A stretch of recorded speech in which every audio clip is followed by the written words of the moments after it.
قول نمبر 130 مرنے والوں سے خطاب۔ بسم اللہ الرحمن الرحیم۔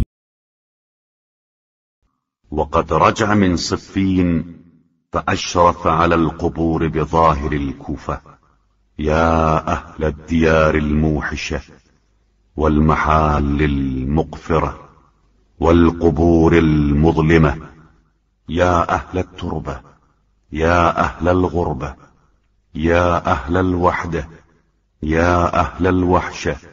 صفین سے واپسی پر کوفے سے باہر قبرستان پر نظر پڑ گئی تو فرمایا، اے وحشتناک گھروں کے رہنے والوں، اے ویران مکانات کے باشندوں اور تاریک قبروں میں بسنے والوں، اے خاک نشینوں، اے غربت، وحدت اور وحشت والوں، أنتم لنا فرط سابق ونحن لكم تبع لاحق، أما الدور فقد سكنت وأما الأزواج فقد نكحت۔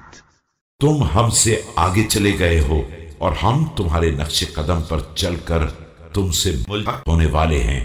دیکھو تمہارے مکانات آباد ہو چکے ہیں، تمہاری بیویوں کا دوسرا عقد ہو چکا ہے۔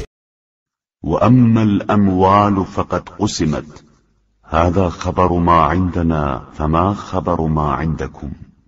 ثم التفت إلى أصحابه فقال أما لو أذن لهم في الكلام لأخبروكم أن خير الزاد التقوى۔